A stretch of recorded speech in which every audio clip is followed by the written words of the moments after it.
Saya berterima kasih kepada panitia karena sudah diizinkan untuk belajar membaca cerpen. Saya akan mencoba membaca sebuah cerpen.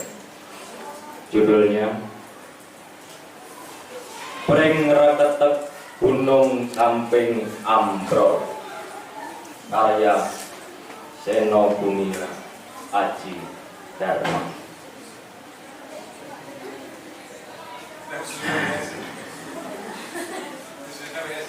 Pring retetek gunung samping ambrol, pring retetek gunung samping ambrol. Sebenarnya lagunya panjang, tapi karena Pak Sino tadi nyanyi bagus, saya jadi malu, nggak ada lagunya. Ribuan orang baik-baik telah berkumpul di atas bukit, siap menyerbu perkampungan para pencuri, perampok, pembunuh, dan pelacur yang terletak di tepi sebuah sungai yang mengalir dan berkelok dengan tenang. Begitu tenang, bagaikan tiada lagi yang bisa lebih tenang, yang memantulkan cahaya kemerah-merahan membara di langit meskipun matahari sudah terbenam. Ribuan, barangkali lebih dari 10.000, sebut saja beribu-ribu orang baik-baik telah siap dengan segenap senjata tajam, parang, golok, kelewang, tombak, pelimbis, pentungan besi, rantai, alu, kayu maupun badik yang lekuk, liku dan geriginya jelas dibuat agar ketika ditusukkan mampu menembus perut dengan mulus, dan ketika ditarik keluar membawa serta seluruh isi perut itu tanpa dapat dibatalkan. Beribu-ribu orang baik-baik, tiada satupun tiada membawa senjata, tampak sangat amat siap menggebuk dan menyabet, mencincang dan membantai, memenggal dan menyembelih, bagai tiada tujuan lain dalam hidup ini selain melakukan pembunuhan, dan tiada lain selain pembunuh.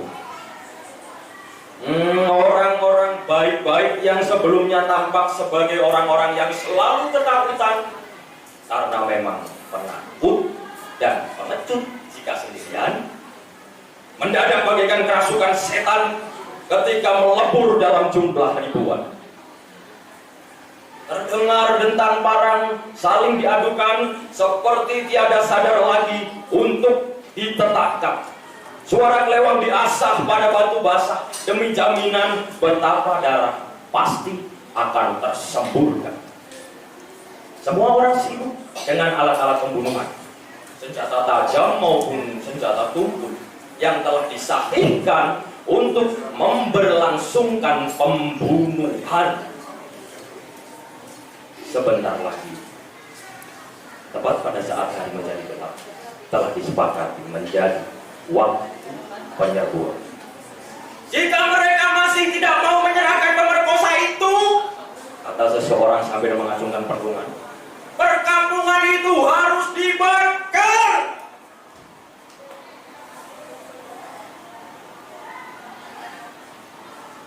Santai. Saya tidak. Disebutkan betapa anak perempuan Pascari telah diperkosa. Ia ditemukan terkapar di jalan keluar desa setelah hilang semalaman. Para penggali kapur yang berangkat pada pagi hari berembun segera membawanya kembali ke desa yang segera gempar. Mira, kembang desa sederhana yang justru karena itu layak dipuja, telah dihinakan begitu rupa sehingga nyaris tak bisa menangis dan tak bisa bicara. Siapa mereka, Mira? Siapa? Siapa yang sudah melakukan ini semua padamu? Nah, ayo katakan kepadaku. Pak Lurah yang berkumis melintang tampak begitu berat, bertanya terus sambil memaksa. Ayo Mira, katakan padaku. Karena baginya Penghinaan ini bukanlah hanya penistaan kepada seorang perawan umur 16 tahun yang diperkosa, melainkan juga penghinaan terhadap desa. Pak Carik sendiri, ayah dari korban yang tak bisa bersuara, beku, kaku, membisu seribu bahasa.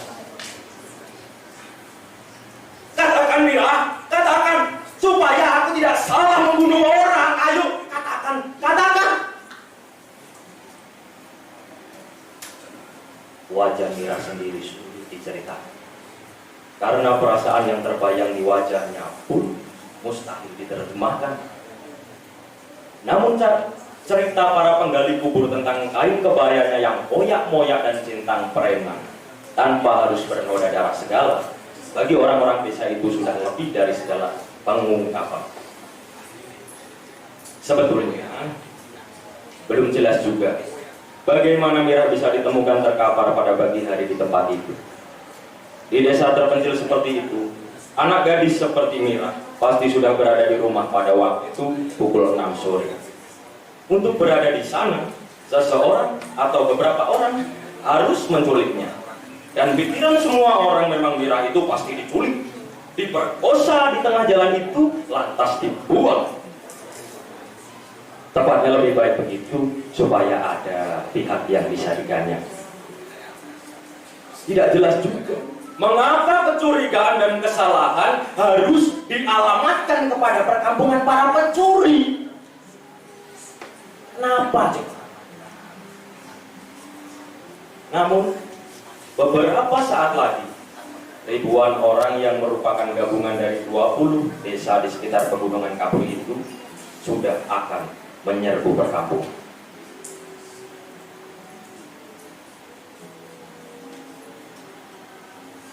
Seandainya pun tidak ada peristiwa pemerkosaan ini, perkampungan Candala itu memang sudah lama harus dibakar. Ya toh? Kata Pak Lurah kepada Jagabaya yang hanya bisa mengangguk-angguk tanpa kata.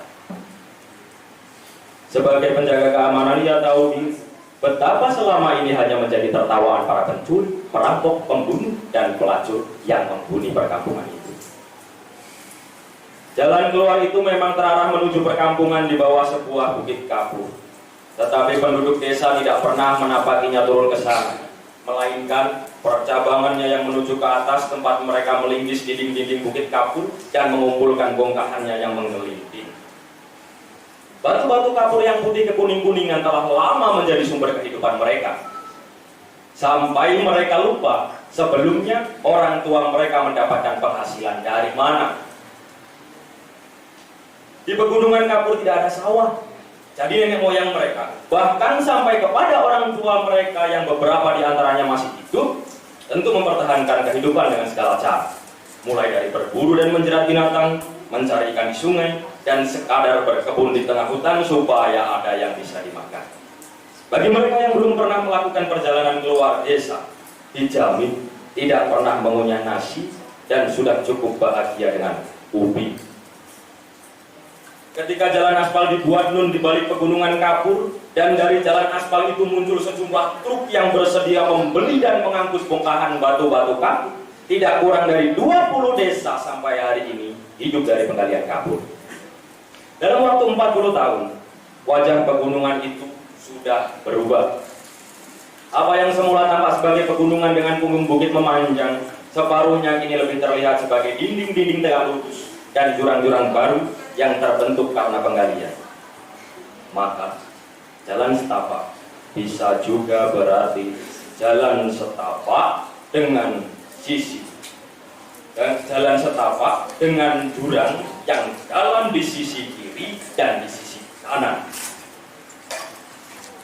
Pada jalan setapak seperti itulah Mira ditemukan. Ini saat yang tepat untuk membasmi mereka. Ya, ini saat yang tepat. Mumpung ada momen, kita manfaatkan. Ya, ini saat yang tepat. Ujar Pak Lurah berulang-ulang. Dengan datangnya truk pengangkut bongkahan batu kapur, sedikit demi sedikit, Datang pula orang-orang dari luar desa yang jika tidak ikut menggali atau membuka warung makan bagi para pekerja, di antaranya ada pula yang menjadi perantara pembelian bongkahan batu-batu, membuka kios rokok dan sampo untuk membersihkan rambut dari serbuk-serbuk kapur, dan sejumlah pekerjaan yang tidak begitu dipahami penduduk desa. Di antara pekerjaan itu, mereka ada yang menyewakan pengeras suara dan televisi untuk menyanyi-nyanyi. Adapun mereka yang menyewa pengeras suara dan televisi itu dilayani perempuan pekerja yang menyediakan minuman, ikut menyanyi, dan hampir selalu tersenyum dengan amat sangat manis sekali. Pak Burhan besok berangkat ke sana ya. Manis senyumnya. Senyuman itu juga dipermasalahkan oleh penduduk desa karena tidak dianggap sebagai senyum keramahan, melainkan senyum rayuan.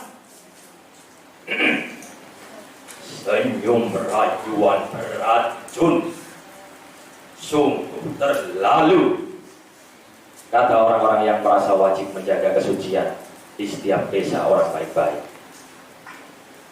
Sebetulnya hanya para penggali kapur dari luar desa sajalah yang dalam kesepian dan keterasingan alam pegunungan kapur datang ke sana untuk melewatkan waktu.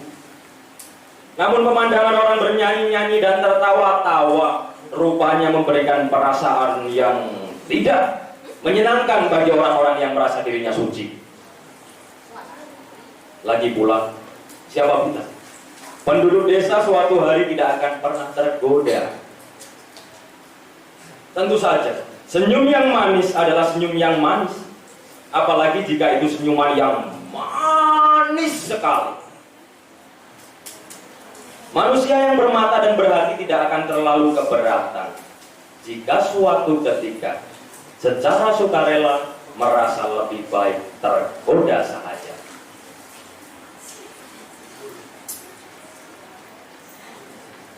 Mira masih terpaku, beku tanpa suara. Pandangan matanya sungguh tanpa makna, bagaikan mata itu terbuat dari kelereng layar. Sebetulnya tidak ada kesimpulan yang bisa diambil dari pandangan mata seperti itu. Namun tergeletaknya anak Pak Cari di jalan keluar desa yang mengarah ke perkampungan itu bagai telah menyimpulkan sesuatu. Memang benar, apabila ada pencurian, perampokan, bahkan pembunuhan, selalu saja kecurigaan terarah ke perkampungan itu. Memang benar pula, betapa tiada pernah ada buktinya. Karena kambing yang lenyap dari kandang tidak meninggalkan jejak. Begal menyambar dan menghilang pada harapan senja seperti bayang. Dan mayat korban selalu merupakan buangan dari desa yang tak dikenal, yang tidak pernah menunjuk langsung siapa pembunuhnya. Tapi betapapun kali ini seperti sudah terdapat kesepakatan tanpa perlu peresmian bahwa perkampungan itu sudah waktunya dimusnahkan. Jika perlu, bahkan tanpa alasan sekalipun. Kebencian, ya, kebencian yang tidak mungkin dicari alasannya adalah satu-satunya alasan itu sendiri. Orang-orang luar, orang-orang yang berbeda, orang-orang yang tidak mungkin sepenuhnya dimengerti menimbulkan kebencian karena selalu tampak menyanyi-nyanyi dan tertawa-tawa. Telah dikirimkan Jagabaya yang selalu gagal menjaga datangnya bahaya itu ke sana dengan tugas meminta penyerahan sang pemerkosa. Jagabaya itu yang sejak awal sudah selalu ragu pulang dengan tangan hampa. Apa kata mereka? Jagabaya pun menirukan jawaban kepala perkampungan di bawah sana. Pemerkosa? Tidak ada pemerkosa di kampung ini. Mungkin kami memang sebangsa Candala, tetapi kami ini sama sekali tidak perlu memerlukan pemerkosa siapapun di luar kampung ini untuk mendapatkan cinta. Karena di kampung ini, cinta semacam apapun setelah dibagi rata masih selalu bersisa. Tidakkah kalian sadari betapa semua perempuan memang pelacur di kampung ini? Dan perempuan di kampung ini sudah jelas senyumnya manis sekali, ya kan? Oh, baik kepada orang luar, apalagi kepada saudara Candalanya sendiri. Tuduhan macam apa lagi yang ingin ditimpakan kepada kami? Kami telah membuka warung makan, kami telah membuka kios rokok maupun sampo maupun sabun untuk membasuh debu-debu kampung. Tetapi kalian rupanya lebih suka menganggap kami sebagai candala. Katakan kepada bangsamu, bangsa orang-orang yang menamakan dirinya orang baik-baik itu, kami semua tidak takut mati. Karena apapun yang kami lakukan, selalu kami pertanggungjawabkan dengan seluruh hidup kami.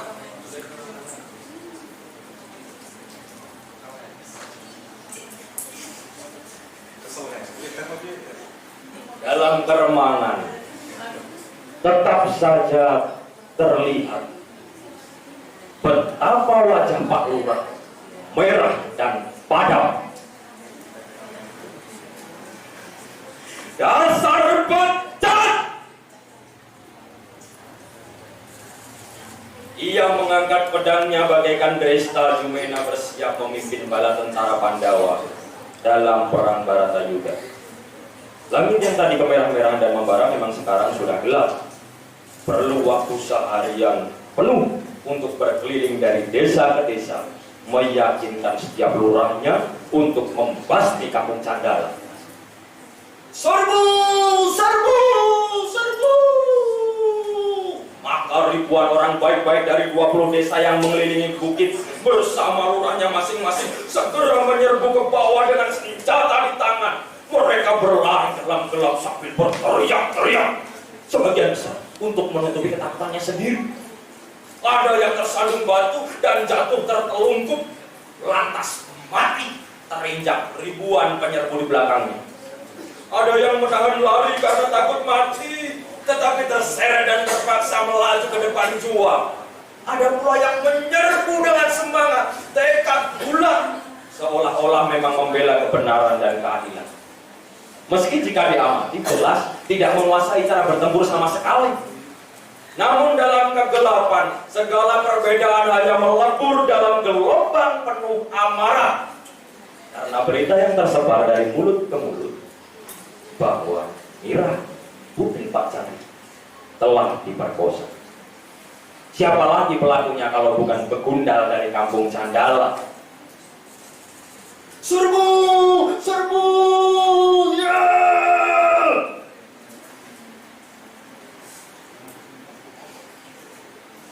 Syahdan, di perkampungan tak bernama, di tepi sungai yang mengalir dengan tenang dan berkelok, yang selama ini dikenal sebagai kampung tempat bermukimnya para pencuri, perampok, pembunuh dan pelacur, tampak semua orang dengan wajah sungguh-sungguh telah bersiap menyambut penyerbunya.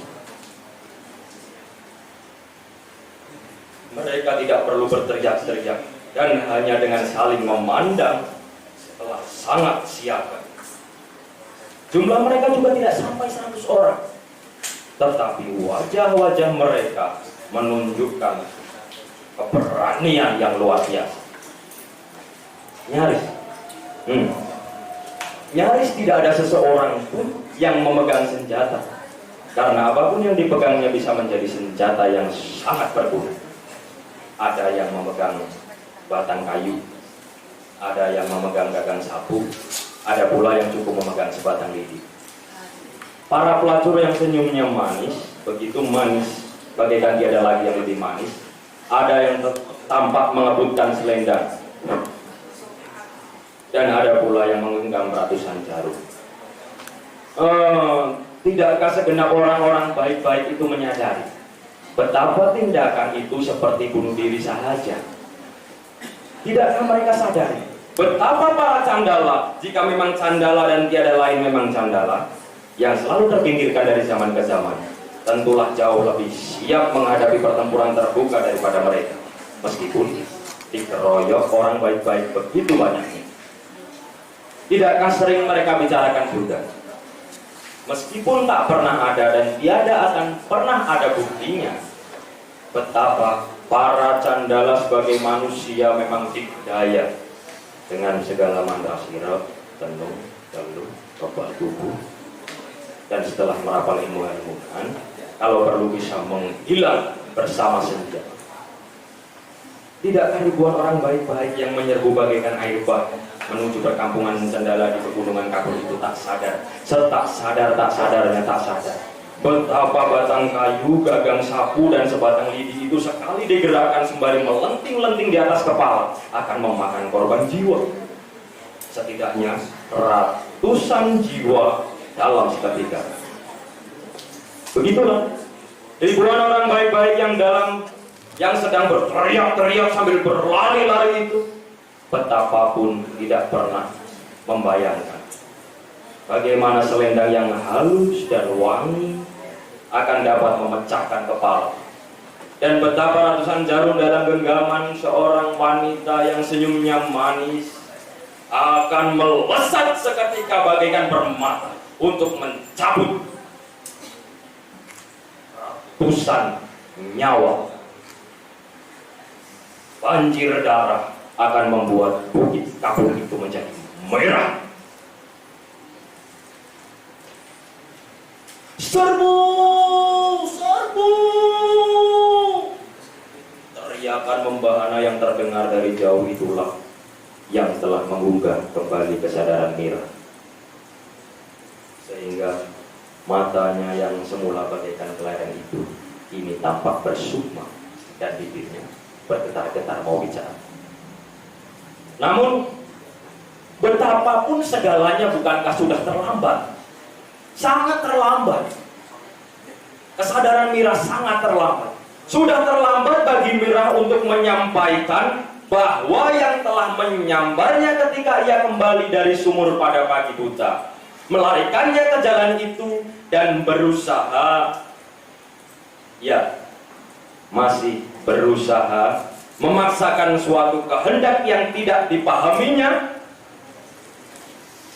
tiada lain dan tiada bukan adalah anak Pak Lurah Adanya. Terima kasih.